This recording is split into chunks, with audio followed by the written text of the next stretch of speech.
This tutorial is to help you learn how to use MyMusicLab. MyMusicLab is the publisher-provided content that accompanies your book, Listen to This, by Mark Evan Bonds. So you can get to MyMusicLab from inside D2L. There's a link labeled MyMusicLab on the orange navigation bar. You can also bookmark this mymusiclab.com in your favorite browser. This tutorial is assuming that you've already registered. So we're going to sign in, and then we're going to enter our username and password.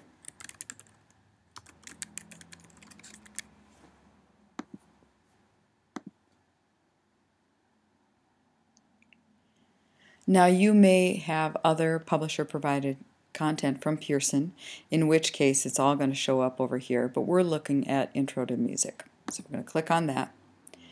And I do have the student view here. I've enrolled as a student as well, so I can show you exactly what you're going to be looking at. This brings us into MyMusicLab. You'll see the announcements here. Usually I don't use this. I put all the announcements in D2L. If that changes, I'll let you know. Study plan and assignments, which we'll get to later.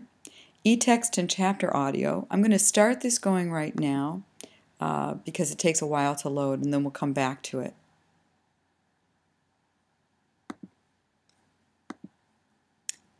Active listening guides is what I want to take you to right now. Now your active listening guides are the streaming media for this class, and they're all the sound files, all the audio files, or most of them. Certainly all of the listening examples that we're talking about. They're organized by chapter and unit, and so you can just click on any of these and it'll bring you to something. And you'll see all the chapters and the names of the composers and so on. So when we click on this, we're going to open up a window, I think. And sometimes when you click on a link, it's going to bring you to the table of contents. We'll get back to that in a minute. And that's okay, because you can always still find your music from there. But we're going to go directly to the Hildegard link. So we're going to click on it. Now notice the tabs. You still have your table of contents. Then you have a link called, or a tab called Listen to This First. And then you have a listening guide. This is a really great setup. Listen to This First is a way to listen to your piece in sort of the broad strokes. And Bonds has taken the musical elements and he's illustrated what's interesting about the elements, so you can isolate specific aspects of the piece to listen to. So it's good to read through these as you're listening and to think about those things. Then you can click on Listening Guide and it will take you to a timeline where it tells you what's going on in this piece while you're listening. And we're going to play it a little bit. You're going to notice that the thing that you're going to be listening for is going to be highlighted in black. So you'll be able to see the text, translation, if there's words. It'll tell you what to listen for, what kind of texture there is. Maybe that texture changes over time. So you can see that the texture is spoken text.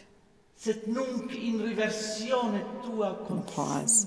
All right. Now I just want to go to 21. I can just click right on that, and it'll take me right there. And now we've got monophonic chant. And if you're playing through, by the time it gets to 113, it will automatically highlight that for you. But you can also go to any place in this music just by simply clicking on it. So it's really pretty useful. All right. Now, let's get back to that table of contents. So I find this really useful because you can find any piece of music that the publisher is providing in this table of contents. So it's all here. It's organized by unit. You can just click on them and it'll take you to any one of these. So that's that's the active listening guides. The next thing I want to take you to is the Multimedia Library. Now, the Multimedia Library is full of videos and tutorials and flashcards and pictures and so on that are to kind of help you go more deeply into your subject matter. And you will notice that I have assigned several of them, and you'll find them in your weekly assignments under Content in D2L. So, for example, remember we were interested in the tutorials for musical elements. So I'd click the checkbox by tutorials, and I think this one is global resources, but you could just skip that and you'd still find it. Find now, scroll down, and there are our elements of music tutorials. So all of these things like the videos, timelines, and so on, they're all going to be in your multimedia library. Student resources. There are a few interesting things here. This is all about getting your downloadable music or ordering the 5 CD set if you don't want just the streaming. But this is what you really want to know about, My Music Library. So I assigned several things in My Music Library. You remember your John Cage interview, for example, was part of My Music Library. And things are organized by era, by composer, or by title. So you can find them in many different ways. And they're alphabetized, you can click on the letter, and so on. So really, again, pretty easy to find. I think not intuitive to look for My Music Library under Student Resources, so you might want to note that. Grades, I'm not going to show you my grades, but you can click on that to see your progress, and I'll be checking that from time to time and entering it in the D2L gradebook. All right, let's go to the Pearson E-Text. All right, this is great. Now this is very useful in how it's set up. You can turn pages here. Let's get ourselves, you can look for content here, your specifics. So let's go to information about Hildegard. So let's start with historical context. Now, one of the advantages of the online version is the hyperlinks. Now let's go back to this bar first. So you've got your page turner. You can just enter in a page number and get to where you want to go. You can get a 2-page view. You've got the arrow and hand grabber, just like in PDF or Adobe Reader. You can grab things. Highlighting tool. This is great for note taking, and you can change the colors and so on. Here's the note note tool, and you can create notes throughout, and then later you can go back to notes to find them.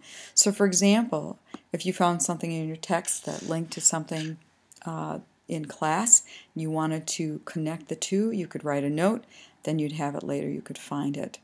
You could also you can zoom in, zoom out, bookmark, and you can get your bookmarks here. So if a page is something you definitely know you want to come back to later, great. Glossaries here, glossaries over here as well. So they've organized it really well. You can find things in multiple places. Now, this is really important, I think. One of the advantages to having this online version is the hyperlinks. Now in the book, they'll tell you where to get to things, but online they're going to actually show you. So you can click, well, and I don't want to be highlighting right now, so I'm not sure how to turn it off. Anyway, so you can click on your hyperlink. Oh, I guess I go back to my arrow. You click on your hyperlink. There you go. Good for you to see that, by the way. So I had apparently selected the highlighting tool. What I really wanted was the arrow. So these orange things are hyperlinked, and if you click on them, it's going to take you directly to that place. So I clicked on page 46. I got to page 46, and that's a really neat thing. And then you see there's more links, like you can hear samples of these pieces of music, which is extra stuff. You can test yourself. You can look for the flashcards and the chapter tests, so they link to all that stuff. Anyway, I think this is really well laid out. And then finally, this is the whiteboard version. I'm not going to show you that, but I think some of you have worked with tools like that, and you might find it really helpful. All right, so we're going to go back now, and now I want to show you the study plans, because first of all, I think that these are a little bit difficult to navigate.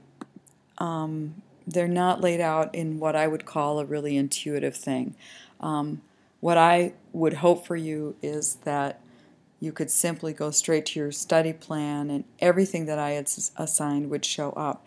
Instead, you have to look through everything, and that's just the way they have it set up right now.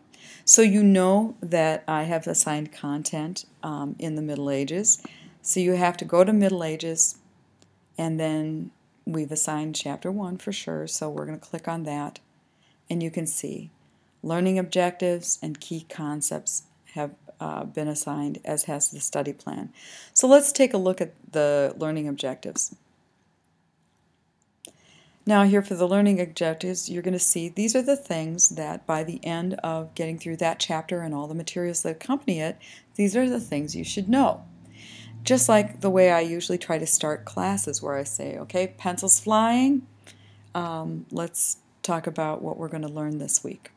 And so this is really useful, and it's great for studying for tests because you can go back to it and then you can go, do I know this? Would I be able to do this on a test or not? So that's a really useful thing. Then the study plan, this is also important because it is part of your grade, whether you've done the pre-tests and post-tests. I've assigned pre-tests and post-tests for every chapter that I've assigned. And what happens is you can take the pre-test, and then it's going to kind of let you know what would help you do better. Maybe you don't need to do better, but if you do, the study material is going to show you exactly what you need to do after you take the pre-test. And then when you're all done with everything, you take the post-test and you get an idea of how you've done. All right, and then Chapter 1 Media. Now, if I assign this chapter, I automatically assign all of the chapter media. However, you might not find all of it useful. If it's assigned in the course calendar and on your D2L content weekly assignments, then you know I want you to do it, and it's going to show up in the gradebook here in your gradebook from this, not from D2L. And I'll be able to see whether or not you've done it, because you can see not started and assigned. I can see in my gradebook whether or not you've done these things. Anyway, these are interesting, they're useful, and some of them are crucial to your success.